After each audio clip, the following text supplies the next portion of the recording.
All right, buckle up everybody, because today we're going deep.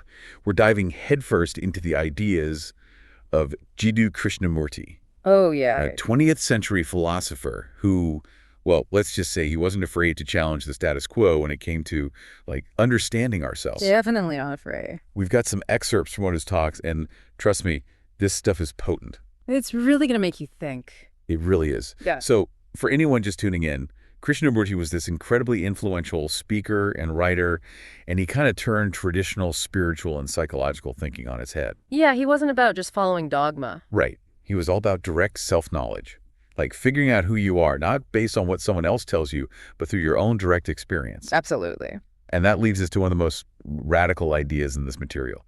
He flat out says, quote, "There is no one to guide you."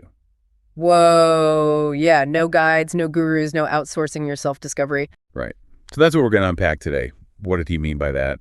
And what does it mean for us, trying to navigate this crazy thing called life in the 21st century? It's a big question. It is. Oh. So where do we even begin with this no guides thing? Well, I think it's important to understand why Krishnamurti was so skeptical of external authorities. He felt that relying on psychologists, spiritual teachers, even philosophers himself included, it actually creates a barrier between us and true self-knowledge. Because then you're just taking their word for it. Exactly. You're not really questioning. You're not really exploring for yourself. You're just adopting someone else's map, which may or may not be accurate for your own inner terrain.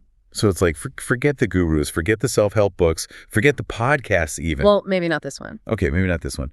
But the point is, the answers are already within us, right? Yeah. But how do you even begin to access that inner wisdom? Like, we're bombarded with information, opinions, expectations all the time. He was very aware of that challenge. And I think that's where his emphasis on self-observation comes in. Okay, self-observation. But not just any kind of self-observation. He's talking about observing yourself inside the skin. He actually uses that phrase. Inside the skin. Okay, what does that even mean? It means looking at what's happening within us, our thoughts, our feelings, our sensations, without the filter of our past experiences, our conditioning, our judgments. So it's stripping away all the baggage. Exactly. It's like, when you look at yourself in the mirror, you see your reflection, right? Right.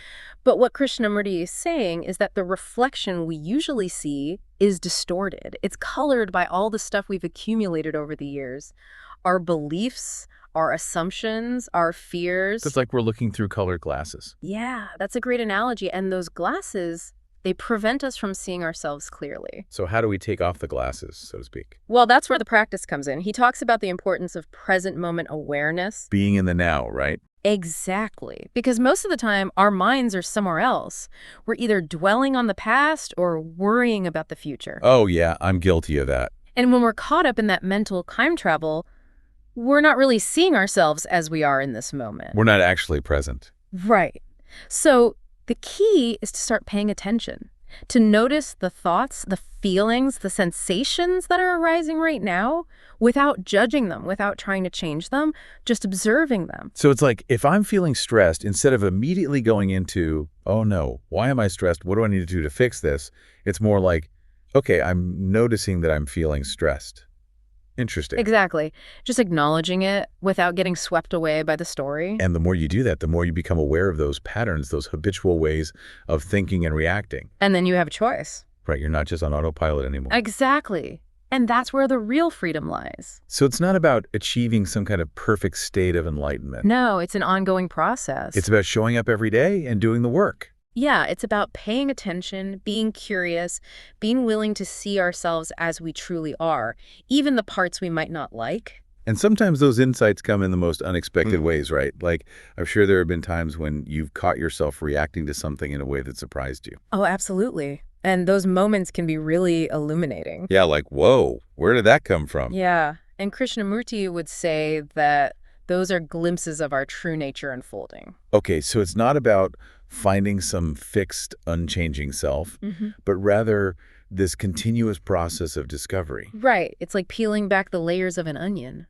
Oh, I like that. You keep uncovering new depths, new dimensions. And that's a lifelong journey. Yeah, it's not a destination, it's a direction. That's beautifully put. Now, one thing that really struck me in this material is the way Krishnamurti talks about time. He uses this image of the movement of the past meeting the present, culminating in the now. a fresh starting point, Yeah, it's like every moment is a chance to begin again. to let go of the baggage and step into something new. Exactly. But as we've been saying, that's not always easy. Especially in our hyper-connected world where we're constantly bombarded with distractions. Right. It takes effort. It takes intention. Like Krishnamurti really ups the ante. He suggests dedicating a full hour to self-observation. Yeah, an hour. He knew it was a tall order. A whole hour. I mean, who has time for that, right?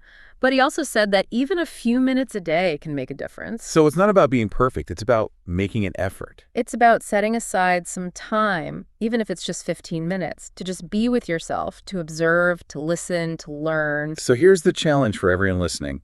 What if you dedicated just 15 minutes today to simply observing your thoughts and feelings without judgment?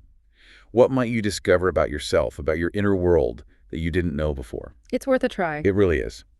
All right, everyone, thanks for joining us for another deep dive. Until next time, keep exploring, keep questioning, and most importantly, keep observing inside the skin. Inside the skin. Exactly. For God. All right, see you next time. Bye. Bye.